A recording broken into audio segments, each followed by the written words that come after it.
sa another episode ng ating vlogs, Badong Aratelis po. Pag-uusapan natin ngayon, ito po, no, nagkantahan na po ang mga nabayaran di umano ni Nino, no? Dalawa po yung nakita natin ini-interview dito sa SMNI. Si Nino pala yung nagbayad sa kanila, hindi yung kabaliktaran, no? Okay, pag-usapan din po natin, ito pong si Senator Amy ay nagpahayag na po na susuportahan niya si Senator Robin Hood Padilla para labanan po yung contempt laban dito kay Pastor Apollo Kibuloy. Dahil po dyan, siyempre, ano po yung mangyayari sa Senado, yun nga po yung actually kagagawan to lahat ni Risa Hontiveros, no, kung sakali mamagkahiyaan sila mga senador, dahil po yan sa tingin natin na pagga-grandstanding gustong magpasikat nito ni Risa Hontiveros. Yan lang po ang pag-uusapan, ayan po ang mga pag-uusapan natin at iba pang maliliit na balita. Pero bago yan, kung bago ka pa lang dito sa balita, huli sa impormasyon, kaya ano pang hinihintay nyo? Okay, pag-usapan talk. Yun niya. No, ito po, ini-interview na po yung mga may katamaran din at saka talagang alam niyo po yun, gagawa rin lang ng kalokohan. Mismo, kita nyo, ang dali pong matukoy. Yung dalawa pong in-interview niya na napanood ko, dalawang interview. Yung isa, ganito katwiran niya, kaya siya kumanta. Kaya siya nagpahayag kasi pinagagalitan siya ng pamilya niya. No? Bakit sikat na sikat ka? Sumikat sila dahil doon nga sa kinalat eh. Hindi naman daw nila akalain yun. Actually, alam nilang mali yung ginagawa nila kasi nagsisinungaling sila, tinuruan sila, di ba? Yung kung sa tagasaan sila. Tapos, dapat malayo para siguro yung hinakot pa sila, parang ganun yung dating sa tao, di ba? Kaya lang, una, wala talagang no, magtatanim rin lang ng mga peking rallyista doon pa mismo sa mga tambay. Marami po kasing tambay dyan, banda riyan sa Liwasang Bonifacio. Sa mga hindi po nakakaalam kung saan yung Liwasang Bonifacio, alam nyo po yung post office, yung main post office, yung nasunog. Yun po, yung meron pong bantayog doon si Bonifacio. Yun po ang tinatawag na Liwasang Bonifacio, no? Doon po kasi pwede ka mag-rally doon. Hindi mo kinakailangan ng permit, no? Doon sa Liwasang Bonifacio na yun. Marami pong tambay doon. Alam nyo naman kung saan may bantayog si Bonifacio, talagang ano yan eh, talagang merong mga nakatambay na masang ano yan eh. Nakakaya talaga kasi ewan ko lang kung kaya sunog po pati yung mga vlogger na napaniwala nito ninyo. Kaya ano no, matagal na natin, 'di ba? Hindi pa lumalabas 'yan, wala pa yung issue ng yan yung mga kailan lang naman nag-rally, noong Lunes lang. Kinakantsawan na natin 'yan, yung mga tambi vloggers, 'di ba? Sabi nga natin, ang galing naman ni Nino, no? Siya na yung ngayon yung nyo po dito po makikita kung anong uri ng mga vlogger meron eh. Kasi hindi po lahat ng porket pareho kayo na nilalabanan, lahat na dapat meron din kayong sense nung no, yung dinidiscriminate nyo naman kung very obvious naman yung mga sinasabi ni Ninyo. Biruin mo yung nagde-deliver siya ng doon pa lang eh. Tawa na ako ng tawa eh. Ang daming gumamit nung nagde-deliver ng chiching sa Malacanang. Sabi ko, paano mangyayari yun? Tapos nasundan pa yan ng may karelasyon daw si BP Sara. Anak ng tinapay naman. Walang katuturan eh. Sabay eto. Nakita ko po yung pagkakaiba eh. Yan po mga miyembro. Kaya plika ko yung ganung mukha, yung present ni Nino. Thank you very much muna kay Kuy, kay Kuya Kut, 25 pesos na pangkape. Kaya kako, imposible yung ganyang itsura. Alam mo talagang tambay lang sila. Yung isa naman, yung kaso ng isa, yun talaga nagtapat. Yung isa kasi, kaya gusto niyang magsalita ngayon, gusto niyang linisin yung pangalan niya dahil pinagagalitan siya ng pamilya. Sabi siguro ng pamilya, pucha, ano ba yung pinagagawa mo? Kalat na yung itsura mo. Oh, ngayon, hiyang-hiya siya ngayon. Connecta pa naman. Panoorin nyo na lang uli ng replay. Tuloy-tuloy na pag-replay. Siguro si Nino, talagang mahina rin eh. Biruin mo, doon nagra-rally. Ang rally po ngayon, parang araw-araw na rally nila dyan sa Liwasang Bonifacio. Nakatambay lang doon yung mga tao, di ba? O makikita mo naman silang sila mismo eh. Sinabi po nung isa, binayaran daw sila ni Nino na 100. Pareho eh. Binayaran ng 100. Ano kaya sasagot ni Nino? Ano kaya isasagot? O ano kayo, no? Kuryente. Sa bagay, wala namang kuryente dyan sa mga tao na yan. Sa mga vlogger na tambaloslos at BBM, wala naman silang pakialam. Ang importante sa kanila, masiraan nila yung mga Duterte. Wala namang basehan yung, at tignan nyo to. May dalawang sikat na vlogger ng BBM, pinakalat nila yung kay BP Sara na ghost student. O ano kayo ngayon? Asa na yung ghost student nyo? Hindi nyo rin masustain, no? Kasi wala naman eh. Yan yung problema sa inyo. Makakita kayo ng... Pasalamat nga kayo, yung mga Duterte, hindi mahilig ano. Alam po ninyo, pasalamat po kayo. Ako po yung mga organize nyo ng ano sa inyo lang po yan ha. Baka sabihin nyo ako kasama ako diyan. Yung kayo bilang mga gusto nyong ano, atin lang ako riyan pero hindi po aking organization. Baka sabihin nyo akin po yan ha. Wag na lang natin ituloy yan. Wag na lang muna. Mga boss, yung mga ayoko na niyan. Nakakadala po eh. Mamaya may mangyari na naman dyan. Ako na naman nasisi niyan. Tama na lang po. Manood na lang po kayo. Para wag na po yung meet and greet. Maggawa na lang kayo ng GC nyo. Ganun na lang po. Ayoko na ng ganyan. Nakakadala po yung mga ganyan. Wag na po. Hindi ko naman po kayo mga personal na kilala. Wag na lang. Magkaka-issue pa yan. Ha?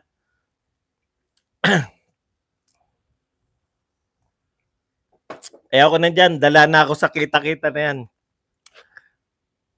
Mag-meet na lang kayo, mag-friends na lang po kayo. Wag na po yang ganyan. Ayoko na, kayo na lang ba? Hindi ako atin diyan. Ayoko na niyan.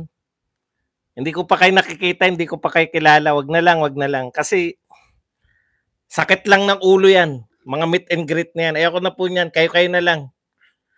Makikipag-meet and greet na lang po ako sa mga rally. Okay? Wag na po yung ano. Pasensya na po kung sino man yung ano. Ayoko na niyan. Nag-afterthought ako. Wag na po yan. Wag na po kayo mag-organize niyan. Binabanata ko daw siya. Hindi ko nga siya kilala eh. Okay.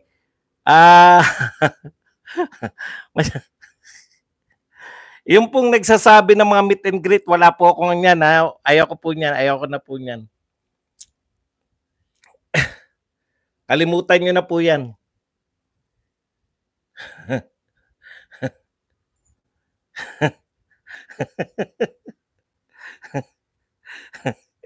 Okay, balik na po tayo. Si Nino, yung mga followers po ni Nino, ito po ang problema ninyo. Sa mga followers po ni Nino, kumanta na. Kumanta na tong mga, kita nyo, hindi ko siya kilala, akyat dito na binabanatan ko daw siya. Alam nyo, mga nauuto kayo ng mga nagsusulsul sa inyo. Kung sino man yung nagsusulsul sa inyo. Wala akong pinapatulan sa inyo. Hindi ko nga binabanggit yung mga kilala ko eh. Yung mga kilala kong bumabanat sa akin, hindi ko binabanggit dahil ayaw kong pasikatin, 'no? Hindi po lahat na naninira. Naninira nga sa akin, ayaw kong mabanggit, eh, dahil sisikat pa sila, eh. Kaya wag po kayo ritong pumunta rito sasabihin niyo na sinisiraan ko kayo. I-double check niyo muna. Hindi ko po kayo kilala. Wag kayong ay mga vlogger. Bumanat lang kayo, vlogger kayo, eh. Hindi ko naman kilala, biglang papasok dito na binabanatan ko daw. Yung mga bumabanat nga sa akin, eh. Hindi ko binabanatan dahil ayaw kong sumikat, kayo pa. O, balik na po tayo rito. Ang sabi naman po ng isa, 10 silang kinuha, tigwa 100. Para magsinungaling sila na sila po ay ay pupunta sa anong tawag doon? Kunwari taga ibang lugar. Eh ang problema ni Ninyo, ang kinuha niya hindi man lang yung humakot ng hindi na makikita ng mga taga SMNI. Mga tambay lang po ng Liwasang Bonifacio.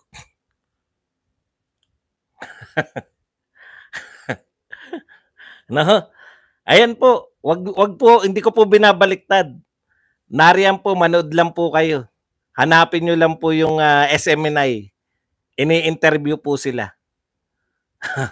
Okay. Ini-interview po sila sa SMNI. Asan na ba yung mga rito? Huwag mong baliktarin. Okay na. Hindi ko binabaliktad si Ninyo.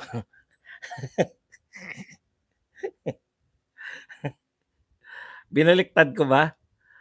Wala akong balak makapagsagutan sa inyo. Okay. Maganda rin yun. May mga tayo, nagpapakitang gila sila lahat. Alam nyo, yung mga bumabana sa inyo, yun yung hamunin nyo. Hindi kayo sisikat dito. Hindi ko kayo bibigyan ng puwang para magsisikat. Si Ninyo dahil sikat yun. Kaya natin binabanatan. Naintindihan nyo? Dapat may level muna kayo ng kasikatan bago ko kayo banatan. Okay? Okay, balik po tayo rito. Kung uto-uto kayo sa nagsasabi na bumabanat ako kung kanino, okay? Yan. Ngayon, Ninyo bilang source ng kanilang mga vlog. Tanong ko sa inyo, ako kasi nasunog na ako, eh. Basta sinabi na ng sikat na vlogger na Pro Duterte, kinu-quote ko lang, eh, di ba? Pero ngayon nadala na rin ako kasi nakailang sunog 'yun, eh. Nakailang parang ang iniisip ko baka pinipidan 'to ng ng mga kalaban. Pinipidan siya ng mga ideya.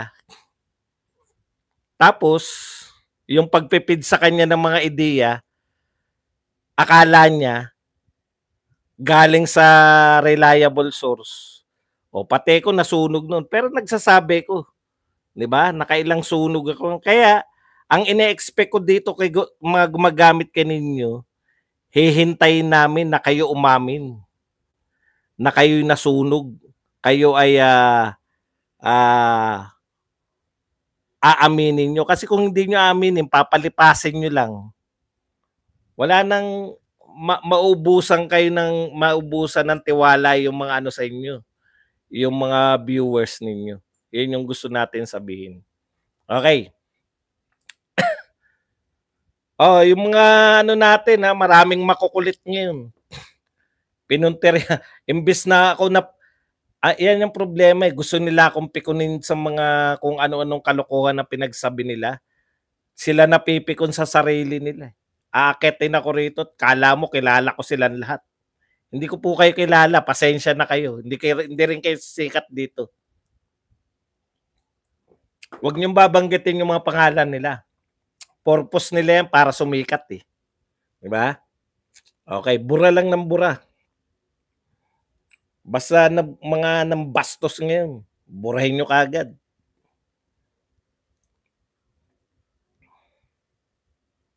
Punta po tayo rito kay Senator Amy. Pinalagan po ni Senator Amy itong pagpaparesto ng komite ni Senator Hontiveros kay Pastor Apollo Kibuloy.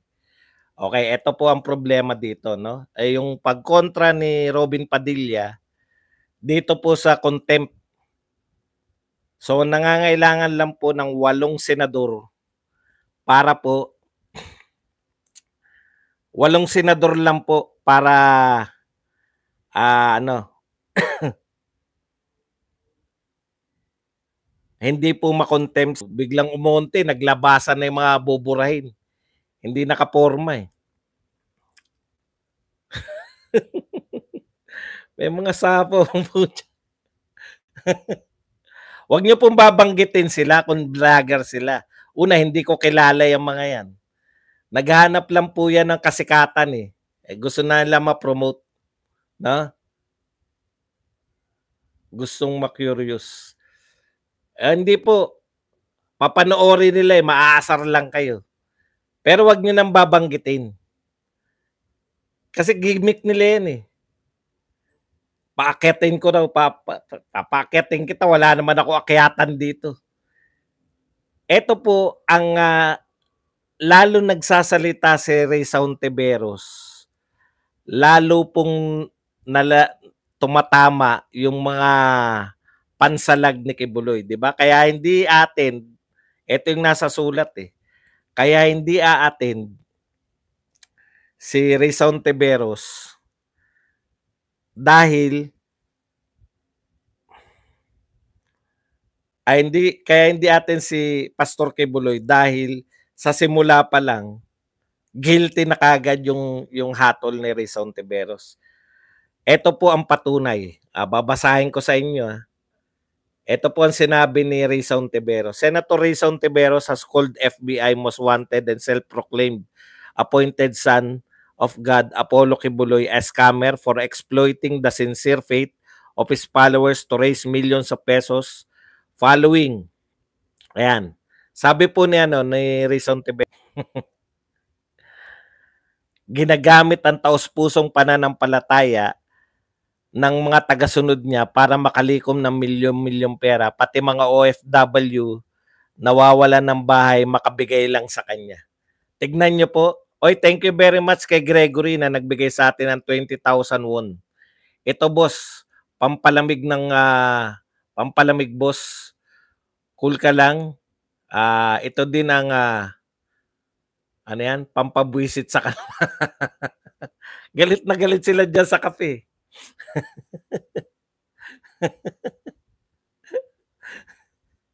Okay. Tignan po ninyo. Paano ka aatin kung ikaw si Kibuloy? Wala pang naririnig sa ulitin ko. Baka naburay. 'Di ba? Kung kayo si Kibuloy, naririnig nyo na sinasabi ni Risa Hontiveros na scammer si Kibuloy. Ginagamit mo yung mga milyon-milyon mong kasapi para ikaw ay magkamal ng ginagamit mo yung mga kasapi mo para magkamal ka ng milyon-milyon. Di pinapatunayan mo lang yung sinasabi ni Kibuloy na bias ka na agad talaga. Kasi di ba? Pero ito po ang tanong ko. Madam Risa Hontiveros, bakit isang side lang, yung mga kontra lang kay Kibuloy yung naiimbitahan ninyo? Samantalang napakarami ng lumabas sa social media, nagpakilala sila, na-interview pa nga nila KPL eh. Mga vlogger na i-interview itong mga tapos dun diyan sa rally, ang dami po nagpapatunay na pinabubulaanan nila yung sinasabi ni nung mga witness against Pastor Kibuloy. Ang tanong ko lang, bakit hindi mo naman iniimbitahan bilang resource speaker? Bakit si Kibuloy lang yung gusto mong sumagot? Bakit hindi mo pasagutin din tong iba kung ayaw pa ni Kibuloy? Siguro naman hindi rin sila tatanggi na humarap dyan. Yung kung meron ka talagang spirit of fairness, di ba? Yun eh. Kasi kung marami rin yung magpapatunay na pinabubulaanan nila yung sinasabi 'tong mga witness mo against kay Buloy, eh di makakatulong po yun sa mamamayang Pilipino sa pagsusuri nila kung sino talaga mas tama. Eh, nagsasalita ka na kaagad, wala pa naman kayong committee report. May committee report na ba kayo na yan yung konklusyon?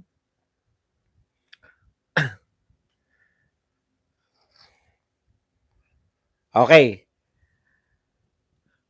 isa pa, ang problema natin, may power talaga yung Senado. Ako po, naniniwala na dapat manatili yung power ng Senado for contempt. Kaya lang dahil nga 'tong ginagawa ni Risa Hontiveros ay parang hindi naman na makatarungan. Kitang-kita niyo, eh. Nagsasalita na siya, nasa gitna pa lang ng hearing, nagsasalita na siya ng mga against kay Kibuloy. Eh marami naman po nagsasalita na nagpapatunay na false witness yung mga eh di yun dapat imbitahin niya. Pwede naman nilang senador na pumirma na ayaw nilang i-contempt. Yun yung problema nyo pare-pareho. Yung power of contempt ng Senado, eh, nako-question ngayon bigla. Eh samantalang mga senador din yung kumwestiyon. Hindi naman po ibang tao yun eh. Mga senador. Ako sa tingin ko makakakuha. Lalo na yan. May mga rallying ganyan na araw-araw. Kanya-kanyang pressure yan eh. At may power din po yung mga member mo na i-reverse yung contempt mo. Oo nga eh. Siguro balik ako dun sa dati, no? Hindi ko maintindihan. Lumapit nga ako rito sa may source ng internet. Okay. Punta po tayo rito sa sa iba pa.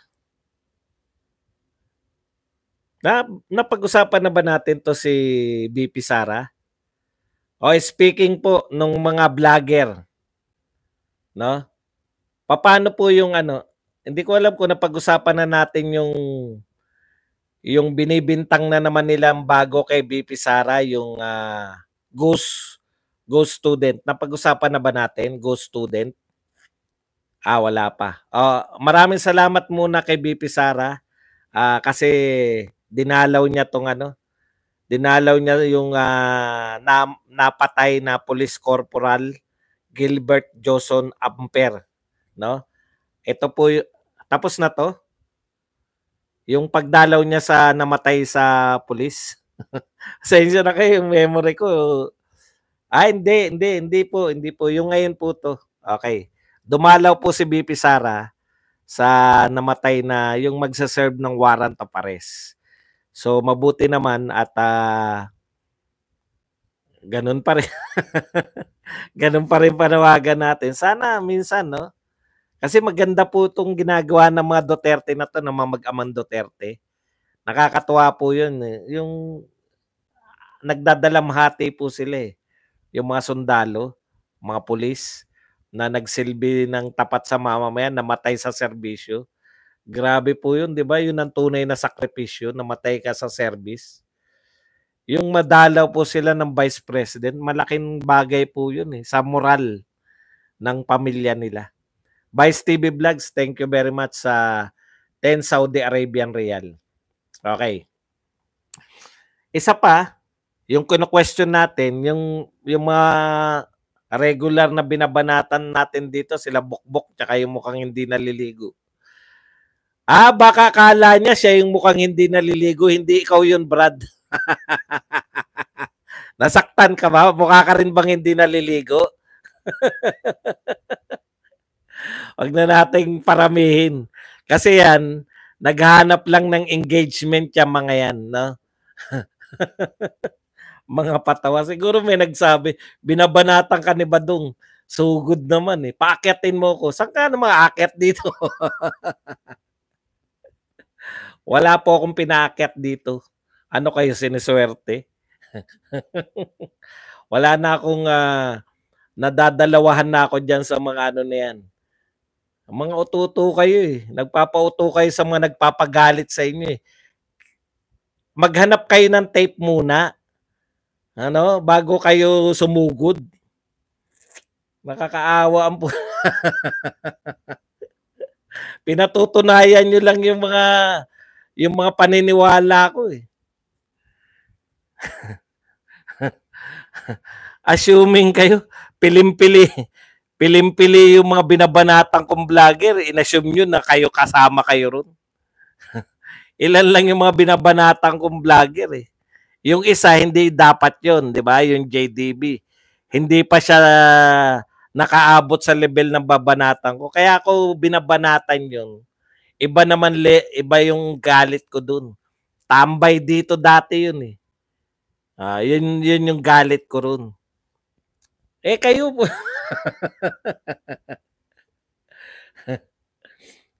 Marami na tayong naliligo. Thank you very much, Gregory, sa 10,000 na won. Nanggigigil ako sa internet. May partikular na tao po yun, hindi po. Meron din bumabanat sa akin, hindi ko po binabanatan dahil sisikat lang, eh. Mga naman, hindi kayo bumabanat sa akin. Kung saan-saan lang kayo galing, eh. Pasikat muna kayo bago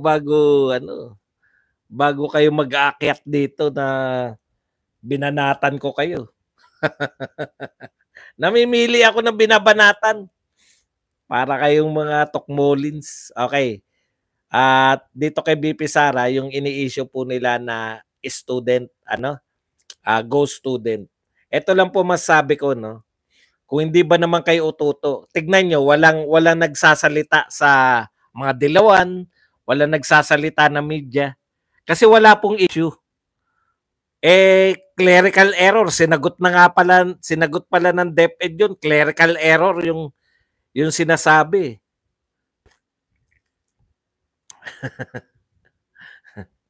Yun po yun, no? Clerical error lang, kita nyo, kayo na lang mga vlogger yung bumabanat doon. Wala naman po kasi. Unlike nung confidential fund, meron talagang confidential fund. Kaya may binabanatan yung media. Yan ba naman media, mapapalagpas nila yun kung meron? Doon po nakikita na kahit walang malinaw na banat, basta narinig nyo na may vice president, may ghost student, banata na natin to. Yun po yung pagkakaiba ng mga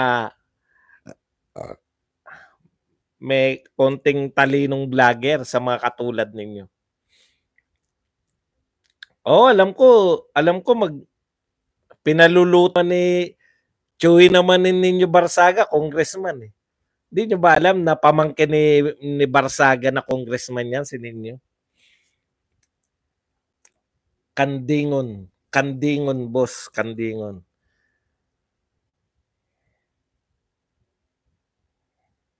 Sinubukan ko kasi, 'di ba? Kanina nagtanggal din ako ng FB, wala rin, eh.